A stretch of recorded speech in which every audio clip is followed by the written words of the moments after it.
நான் கிருத்திகா. அனைவரையும் இந்த பதிவு மூலியமாக சந்திப்பதற்கு ரொம்ப மகிழ்ச்சி.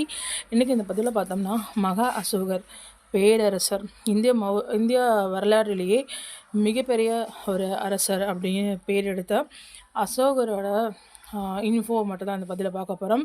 கண்டிப்பாக இந்த பதிவு ஸ்டூடெண்ட்ஸுக்கு, எக்ஸாம் ஆஸ்பிரண்ட்டுக்கு நல்லா யூஸ்ஃபுல்லாக இருக்கும் நம்புகிறேன். கண்டிப்பாக இந்த பதிவு முடிச்சா கேளுங்க. த கிரேட்டஸ்ட் கிங் ஆஃப் கிங்னு அழைக்கப்படுற அசோகரை பற்றி நல்ல ஒரு இன்ஃபர்மேஷன் நீங்கள் தெரிஞ்சுக்கோங்க. பதிவுக்குள்ளே போகலாங்களா? ஓகே, ஃபர்ஸ்ட் அசோகர் யார் அப்படின்னா, முதல்ல அசோகர் தெரிஞ்சுக்க முன்னாடி நம்ம மௌரிய பேரரசு தெரிஞ்சுக்கணும். மௌரிய பேரரசுங்கிறது ஆன்சென்ட் இந்தியா டைமில் பார்த்தோம்னா மிகப்பெரிய ஒரு அரசாட்சி பகுதியை உள்ளடக்கிய ஒரு எம்பையர் அப்படின்னு சொல்லலாம். ஸோ இது ஏன் அரசுங்கிறத தாண்டி மிகப்பெரிய பேரரசுங்கிற ஏற்பட்டுச்சு அப்படின்னா, இந்தியாவில் முதல்ல மையப்படுத்தப்பட்ட அரசியல் ஆட்சி அமைப்பு முறை கொடுத்த ஒரு மன்னராட்சி அப்படின்னா அது மௌரிய பேரரசு தான். டீசென்ட்ரலைசேஷன் அப்படின்னு சொல்லுவாங்க. இந்தியாவுக்குள்ளே பார்த்தோம்னா இன்றைக்கி இருக்கக்கூடிய மத்திய அரசாங்கம் ஆல் ஓவர் எல்லா ஸ்டேட்ஸையும் ஒன்றிணைச்சு இருக்குது. அதனால் ஸ்டேட்க்கு ஒரு கவர்மெண்ட்டு, சென்ட்ரல் ஒரு கவர்மெண்ட் இருந்தாலும், ஸோ சென்ட்ரல் கவர்மெண்ட்டு தான் முக்கியமான ஃபங்க்ஷன்ஸ் அண்ட் டியூட்டிஸ் எல்லாமே வச்சுருக்குல்ல. ஸோ அது மாதிரி அந்த சென்ட்ரலைஸ்டு கவர்மெண்ட் ஆட்சி பகுதி கூடிய பவர்ஸை ஃபங்க்ஷன்ஸை கொடுத்த ஒரே ஒரு ஃபர்ஸ்ட் கிங்டம் எம்பையர் என்னென்னா அது மௌரிய கிங்டம் தான். சரி, மௌரிய கிங்டமில் பார்த்தோம்னா 3வது அரசராக வராரு அசோகர். அசோகர் ஒரு பிரம்மாண்டமான ஒரு அரசர். இந்திய வரலாற்றிலேயே பார்த்தோன்னா இந்த மாதிரி ஒரு அற்புதமான ஒரு அரசு முறையை, ஆட்சி முறையை கொடுத்த ஒரு அரசர் இருந்ததே இல்லைன்னு சொல்லலாம். அந்த அளவுக்கு வெல் எஃபிஷியன்ட் ரூலர். அண்ட் பார்த்தோம்னா அந்த அளவுக்கு ரொம்ப இரக்க குணமிக்க ஒரு கருணை மிகுந்த ஒரு மனப்பான்மையுடைய ஒரு ரூலராக அசோகர் இருந்திருக்காரு. He is greatest king of king அப்படின்னு அழைக்கிறதுக்கும் மெயின் ரீசனும் அதுதான். அசோகர் பார்த்தோம்னா கரெக்டாக பிசிஇ இல்லைன்னா பிசின்னு சொல்லலாம். இந்த ஆண்டில் அதாவது பார்த்தோம்னா கிட்டத்தட்ட கரெக்டாக 268 அரியணை ஏறாரு. அரியணை ஏறும்போது ரொம்ப நார்மலாகவோ லீகலாகவோ அவர் இந்த சிம்மாசனத்தை கைப்பற்ற கிடையாது. அந்த அரியணை மேலே இருந்த ஆசையின் காரணமாக உடன்பிறப்புகள்னு சொல்லுவாங்க, சகோதரர்கள், அவர்களை எல்லாமே கிட்டத்தட்ட 99 சகோதரர்களை கொலைக்களப்படுத்திட்டு தான் அந்த அரியணையை ஏறுறாரு அசோகர். அந்த அளவுக்கு ரொம்ப ரூடான, அரகண்டான ஒரு பர்சனாலிட்டியாக initial phase of his life டைமில் அசோகர் இருந்திருக்காருன்னு சொல்லலாம். அரியணை ஏறி 7 ஆண்டுக்கு பின்பு பார்த்தோம்னா கலிங்கம் அப்படிங்கிற ஒரு இடம், அதாவது இன்றைய ஒடிசா மற்றும் ஆந்திரா மாநிலத்தில் ஒரு குறிப்பிட்ட பகுதி அன்றைய கலிங்கம் வரலாற்றில் அழைக்கப்படுது. ஸோ அந்த இடம் பார்த்தோம்னா ரொம்ப ஃப்ளரிஸான ஒரு இடம். அந்த இடத்த ரூல் பண்ண ஒரு அரசர் இருந்திருக்கார். அவர் இண்டிபெண்ட்டான ஒரு ரூலிங்கை வச்சுருந்தார். இதனால் என்ன பண்ணுறாருன்னா, டீசென்ட்ரலைசேஷன் ப்ராசஸ் நடந்துட்டு இருக்கும்போது மௌரியன் எம்பையர் சேர்ந்த அரசர்கள் எல்லாத்தையுமே கைப்பற்ற நினைச்சாரு.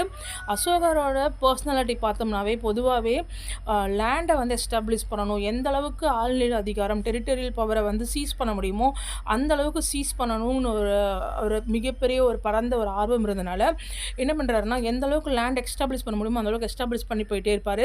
ஸோ கலிங்காவை பார்க்குறாரு. கலிங்கா ரொம்ப ஃப்ளரிஸான லேண்டாக இருக்குது. அதையும் தாண்டி இந்த லேண்டை கைப்பற்றினா, ஸோ அந்த லேண்டை கைப்பற்ற பார்க்குறாரு. பட் முடியல. காரணம் என்னென்னா, அங்கே இருந்த ஒரு சின்ன ஒரு ஆட்சி முறை, அந்த ஆட்சி முறை இண்டிபெண்ட்டாக இருந்துச்சு.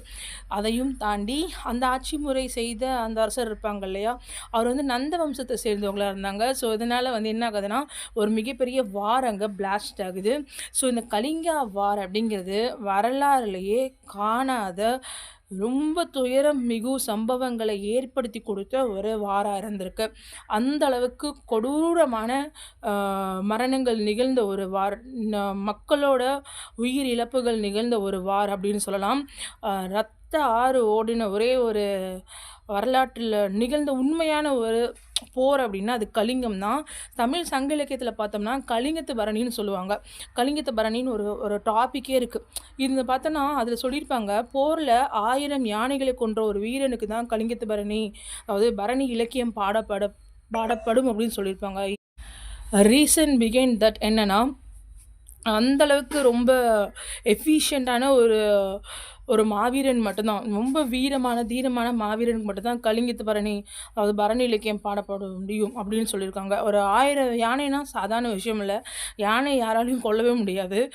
ஏன்னா யானை பிளிரிட்டு எழுந்துச்சுன்னா எல்லாம் மொத்த கூட்டத்தையும் காலி பண்ணிடும். அப்படி இருக்கும்போது ஒரு போர்னு எடுத்துட்டா அங்கே யானைகளோட அதாவது எண்ணிக்கை கிடையாது. காலாட்படை இருக்கு இல்லையா, படைகளோட எண்ணிக்கை கிடையாது. எத்தனை குதிரை வரும், எத்தனை யானை வரும், எத்தனை ஆயுதங்களை ஏந்தி போர் செய்வாங்கன்னு நமக்கு தெரியாது. அப்படி இருக்கும்போது அந்த 1000 யானைகளை கொன்ற ஒரு மாவீரன் இருக்கானா, ஸோ அந்த மாதிரியான ஒரு வீரனுக்கு தான் பரணி பாடப்படும்னு சொல்லியிருக்காங்க. ஸோ அப்படின்னா கலிங்கவாரோட தீவிரம் எந்த அளவுக்கு இருந்துக்கும் நீங்கள் பார்த்துக்கோங்க.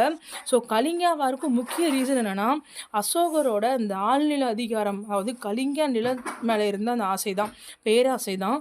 அதையும் தாண்டி என்னென்னா, நந்த வம்சம் வந்து மௌரிய வம்சத்துக்கு மிகப்பெரிய எதிரி. நந்தர்களை வீழ்த்திக்கிட்டு தான் மௌரிய வம்சம் வந்து அரியணை ஏறுறதா சொல்லியிருக்காங்க. ஸோ எப்படியா இருந்தாலும் நந்தர்களை வீழ்த்தணுங்கிற ஒரு சின்ன ஒரு நெருப்பு மாதிரியான ஒரு ஆசை வந்துட்டு மௌரிய பேரரசர்கள் மத்தியில் வழியாக இருந்தது. அதே தான் அசோகருக்கும் இருந்திருக்கு. இதன் காரணமாகவும் என்ன பண்ணுறாரு அப்படின்னா, அந்த ஆழ்நில அதிகாரத்தையும் நந்தர்களை வீழ்த்தணும், அந்த நந்தர்களிலிருந்து ஒரு அரசர் கூட இருக்கக்கூடாது அப்படிங்கிற ஒரு சின்ன தாட்னாலையும் இவர் இந்த கலிங்க போர் தொடுக்கிறார்.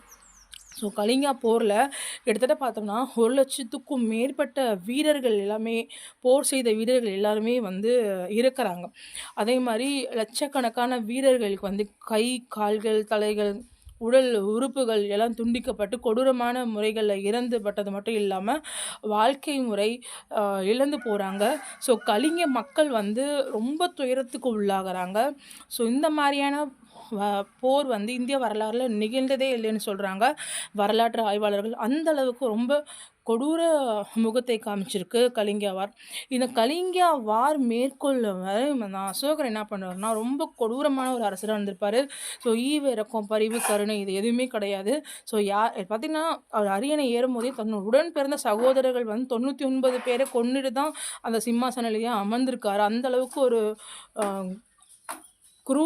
குரூயாலிட்டியான ஃபேஸோடைய மைண்ட் செட்டோடைய ஒரு கிங்காக வந்து initial phase of his life டைமில் வந்து வந்திருக்கார். பட் கலிங்க வாருக்கு அப்புறம், கலிங்க வார் பார்த்தோம்னா புதாண்டுக்கு முன்னாடி 261வது ஆண்டில் நடக்குது. அசோகர் அரியணை ஏறி 7 ஆண்டுகள் பூர்த்தி அடைஞ்ச பார்த்து இந்த வார் நடக்குது. இந்த வாரோட துயரமான ஒரு சூழ்நிலையை பார்த்து அசோகர் என்ன பண்ணுறாருனா, மனமாற்றம் அடைகிறார். எந்த மாதிரியான மனமாற்றம்னா, இந்திய வரலாற்றில் எந்த மன்னரோ எந்த ஒரு அரசரோ இந்த மாதிரியான ஒரு மைண்டை வந்து மாற்றிக்கிட்டு இந்த மாதிரியான ஒரு கதையே கிடையாது. அந்த அளவுக்கு வந்து மைண்டு மாறுறாரு. எப்படின்னா புத்த மதத்துக்கு மாறுறாரு. தம்மவழி அப்படிங்கிற விஷயத்த வந்து மக்களுக்கு சொல்லித்தராரு. தம்மம் அப்படின்னா நல்லது. மனமாற்றம்ங்கிறது மனித வாழ்க்கைக்கு ரொம்ப தேவை. அது எல்லா மனிதர்களும் கண்டிப்பாக அவங்கவுங்க வாழ்க்கை கட்டத்தில் இருக்கணும். ஸோ இந்த விஷயத்த முதல்ல நமக்கு சொன்ன ஒரு அரசர் யாருன்னா அசோகர் தான். அதாவது எவ்வளோ கொடூரமாக இருக்க முடியுமோ அவ்வளோ கொடூரமாக சண்டா அசோகவாக இருந்தவர் வந்துட்டு after the war of Kalinga he come to be a sweet believable king. ரொம்ப மெர்சிஃபுல்லான ஒரு கிங்காக மாறிட்டார். அன்புக்குரியவனா, மக்களுக்கு பிரியப்பட்டவனாக மாறிட்டார். அது மக்களுக்கு பிரியப்பட்டவன் அப்படிங்கும் போதே பிரியதர்ஷினி அப்படிங்கிற பேர் வந்துடும். அப்படின்னாவே மக்களுக்கு எந்த கெடுதலும் செய்யாத, மக்கள் நலத்துக்கு என்னென்ன செய்ய முடியுமோ அதையெல்லாம் மட்டும் செய்யக்கூடிய, மக்களோட வெல்ஃபேரை மட்டுமே கன்சர்ன் பண்ணி வாழக்கூடிய ஒரு கிங்காக மாறிட்டார். ஸோ வரலாற்றிலேயே இந்த வெல்ஃபேர் ஸ்டேட் கான்செப்டை முதல்ல கொண்டு வந்தது யாருன்னா அசோகர் தான்.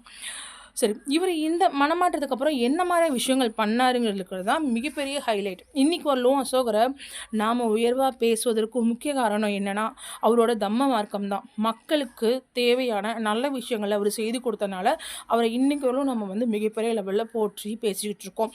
ஈவன் நம்ம இந்தியன் கவர்மெண்ட்டோட சின்னம் இருக்கும், அசோகா சின்னம், அந்த லயன், சார்நாத் பில்லரில் இருக்கக்கூடிய லயன். ஸோ அது அவரோட கிங்டமில் அவரோட வேலைப்பாட்டில் பதிச்ச ஒரு தூணில் இருக்கக்கூடிய சின்னம் தான். அதை வந்து நம்ம இன்றைக்கி அஃபிஷியலாக யூஸ் பண்ணிகிட்ருக்கோம்.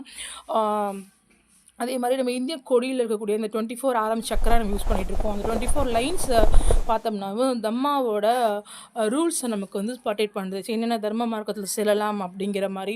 ஸோ இந்த அளவுக்கு வந்து இன்னைக்கு இந்தியன் கண்ட்ரியோட நம்ம நாட்டோட சாக்ரிஃபைஸ், அப்புறம் சாட்டிஸ்ஃபை மனப்பான்மை, வீரம், அப்புறம் தியாக உணர்வு, பற்று, அப்புறம் நேர்மை, இந்த மாதிரி இந்த கருணை, கடமை இப்படிங்கிறத நம்ம சொல்கிறோம்ல, இது எல்லாமே வந்து ஃபஸ்ட்டு அண்டர்லைன் பண்ணி காமிச்சது, எடுத்து சொன்னது என்னென்னா அசோகரோட இன்ஸ்கிரிப்ஷனில் அவர் மனமாற்றம் அடைஞ்சதுக்கப்புறம் சொன்ன விஷயங்கள் தான்.